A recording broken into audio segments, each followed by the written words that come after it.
একটি ভুলের কারণে প্রকৃত মালিক হলেও তার নামে রেকর্ড করতে পারবে না। সুপ্রিয় দর্শক মন্ডলী, আসসালামু আলাইকুম। দেশে এবং দেশের বাহিরে যে যেখান থেকে শুনছেন, আশা করি ভালো আছেন, সুস্থ আছেন, নিরাপদে আছেন। আমি অ্যাডভোকেট মোহাম্মদ বেলায়েত হোসেন। আমার আইন বিষয়ক চ্যানেল লিগাল নলেজে আপনাদের সবাইকে জানাই সুস্বাগত।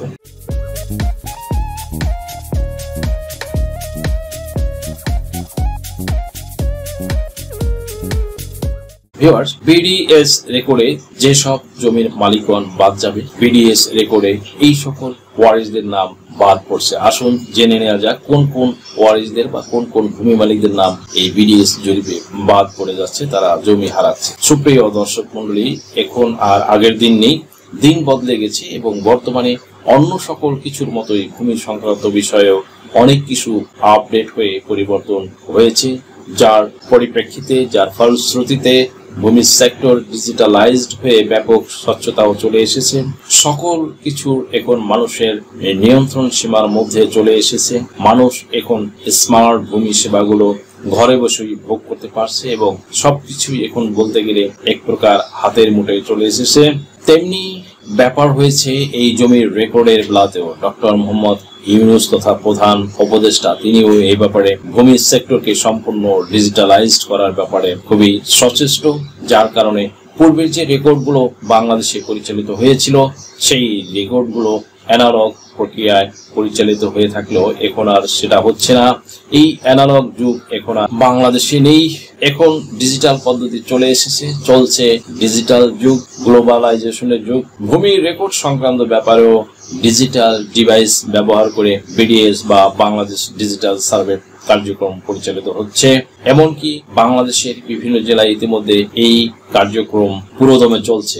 এমন অনেক লোক আছে, তারা মনে মনে ভেবেছিলেন এই বিডিএস জরিপ হয়তো কখনোই আর হবে না। আসলে এই জরিপ সংক্রান্ত কিন্তু পুরোদমে কিন্তু কাজ চলছে, তারা হয়তো এটা জানে না।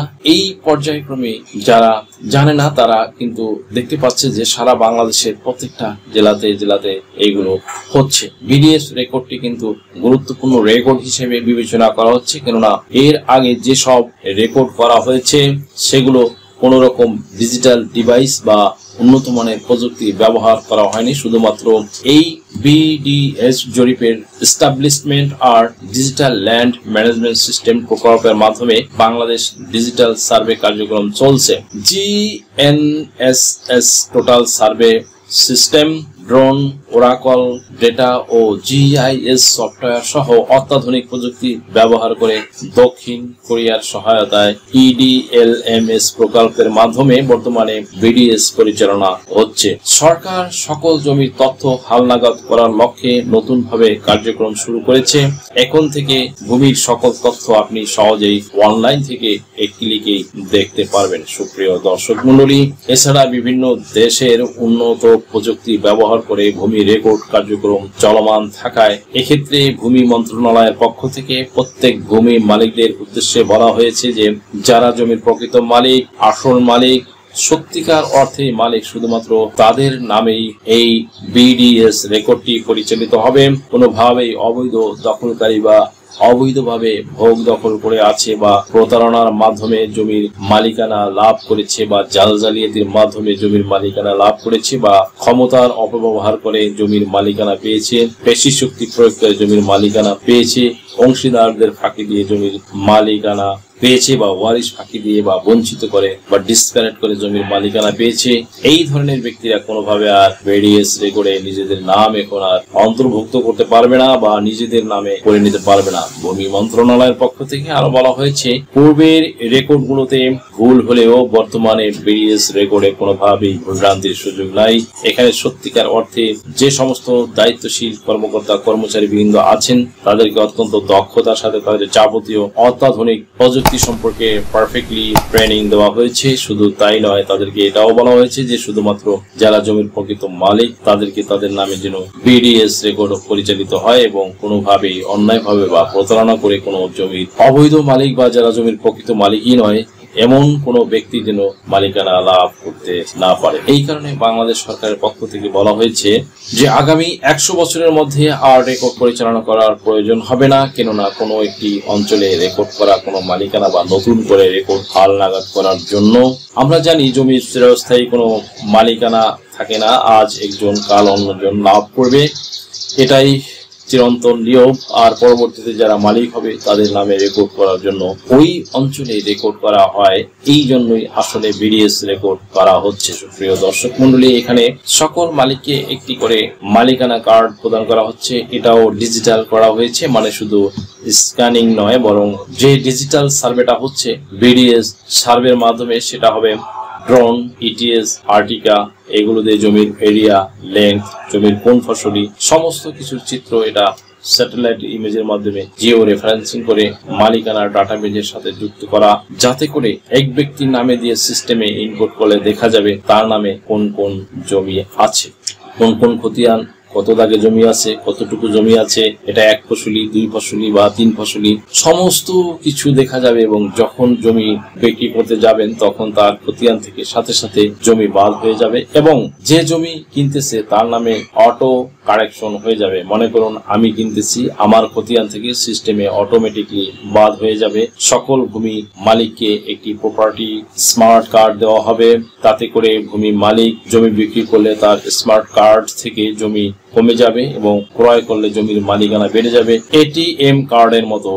এর জন্য এসিল্যান্ড অফিসে আলাদাভাবে মিউটেশনের জন্য অনলাইনে আবেদন করার দরকার হবে না। জমি কেনার বা বিক্রির সময় মিউটেশনটা সঙ্গে সঙ্গে হয়ে যাবে। এর আগে অনলাইনে যে ই মিউটেশন আছে, এটাকে মিউটেশনের সেকেন্ড জেনারেশন বলা হয়েছে। যখনই কিনবেন তখনই এটা খারিজ হয়ে যাবে, এমনকি ওই ব্যক্তি যখন জমি বিক্রয় করবে ওই সময় তার জমির স্মার্ট কার্ড থেকে যে সেই পরিমাণে জমি বিক্রয় করবে সেই পরিমাণে ডিডাক্ট হয়ে এবং যে কিনবে তার স্মার্ট কার্ডে যোগ হয়ে যাবে, অ্যাড হয়ে যাবে। এই কারণে বাংলাদেশ সরকারের পক্ষ থেকে বলা হয়েছে আগামী 100 বছরে আর রেকর্ড করার আর দরকার হবে না, কারণ এটা অনেক এক্সপেন্সিভ। তাই এই খরচের হাত থেকে বাঁচার জন্য এটি বেসিক্যালি করা হয়েছে। এত কিছুর পরও যারা প্রকৃত মালিক বা যাদের নামে হবার কথা, তারা ছাড়া অন্য কেউ তাদের নামে রেকর্ড করে নিতে পারবে না বা নাম জারি করতে পারবে না। শুধুমাত্র একটি ভুলের কারণে প্রকৃত মালিক হলেও তার নামে রেকর্ড করতে পারবে না। কারণ কোনো ব্যক্তি মালিক হলে দলিল ও নামজারি থাকবে, এই প্রমাণের উপর ভিত্তি করে রেকর্ড হবে। এসব না থাকলে কিন্তু বিডিএস এ নাম লেখাতে পারবে না। তবে থাকতে পারবে, নয়তো নিজের নামে বিডিএস রেকর্ড অন্তর্ভুক্ত করতে পারবে না। কিন্তু যারা উত্তরাধিকার সূত্রে মালিক, তারা কিভাবে প্রমাণ করবে তারা পিতার বা মাতার দিক থেকে মালিক? শুধুমাত্র ওয়ারিশ সনদ প্রদানের মাধ্যমে নিজের নামে বিডিএস রেকর্ডে বলে নিজের নামে রেকর্ড করতে পারবে না। কারণ এই ক্ষেত্রে ভুল হতে পারে, একজনের নাম বাদ যেতে পারে, প্রতারণা করে ওয়ারিশ সনদ প্রস্তুত করে নিতে পারে। বাট দলিল যদি তার থাকে বা যোগ্য উত্তরাধিকার বলে মালিক এমন কোন শক্তিশালী প্রমাণ থাকে তাহলে হবে। বাট ভূমি মন্ত্রণালয় সিদ্ধান্ত নিয়েছে যে ওয়ারিশ বলে বিডিএস এ নাম করে নিতে পারবে না। তবে প্রমাণপত্র, এভিডেন্স বা নামজারি থাকলে নিজের নামে রেকর্ড করে নিতে পারবে। বর্তমানে ওয়ারিশান সূত্রে নামজারি করে নিতে পারছেন। যে উত্তরাধিকার সূত্রে যারা নামজারি করতে চায় তারা নিজেদের মধ্যে বন্টন করে নিতে পারলে নিজেদের নামে বিডিএস এর অন্তর্ভুক্ত করে নিতে পারবেন। এছাড়া বেসিক্যালি আরো একটি কারণ আছে। এমন অনেক সময় দেখা যায় নিজেদের মধ্যে কোনো ধরনের আন্ডারস্ট্যান্ডিং নেই। যখন রেকর্ড আসে তখন এটার যথেষ্ট অভাব রয়েছে। তখন রেকর্ড আসলে কে কোন জায়গা দিয়ে জমি নিবে তখন তাদের মধ্যে একটি ঝামেলার সৃষ্টি হয়, একটি ঝগড়াঝাটি বা কনফ্লিক্ট তৈরি হয়। তখন জরিপকারকগণ কিন্তু তাদের নাম অন্তর্ভুক্ত করবেন না, কেননা বিডিএস রেকর্ড অত্যন্ত গুরুত্বপূর্ণ।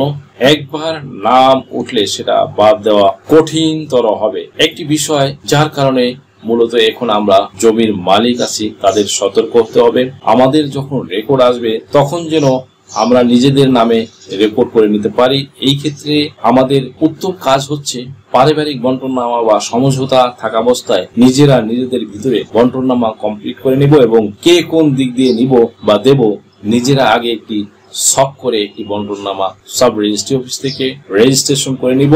যদি এই কাজটি করে নিতে পারি, প্রত্যেকটা ওয়ারিশ তাহলে একটি করে দলিল পাচ্ছি এবং নিজেদের নামে নামজারি করে নিতে পারছি, তাহলে আপনাদের জমিও থাকবে নিজেদের মধ্যে, আবার নিজেদের মধ্যে একটি গুড রিলেশন থাকবে, একটি সম্পর্ক বিদ্যমান থাকবে। সুপ্রিয় দর্শক মন্ডলী, আশা করি ভিডিওটি থেকে সামান্যতম হলেও উপকৃত হয়েছেন। যদি ভিডিওটি আপনাদের সামান্যতম উপকার আসে তাহলে রিকোয়েস্ট করব চ্যানেলটি লাইক, শেয়ার, কমেন্টস এবং সাবস্ক্রাইব করে পাশে থাকা বেল আইকনটি প্রেস করে দিন, যাতে পরবর্তী ভিডিওর নোটিফিকেশনটি খুব সহজেই পেয়ে যান। সো আজকের মতো এখানে শেষ করছি, দেখা হবে অন্য কোনো দিন, অন্য কোনো ভিডিওতে, অন্য কোনো আইনি কন্টেন্ট নিয়ে। সেই পর্যন্ত সকলে ভালো থাকুন, সুস্থ থাকুন, নিরাপদে থাকুন। আবারও সবাইকে ধন্যবাদ জানিয়ে এখানেই শেষ করছি। আল্লাহ হাফেজ।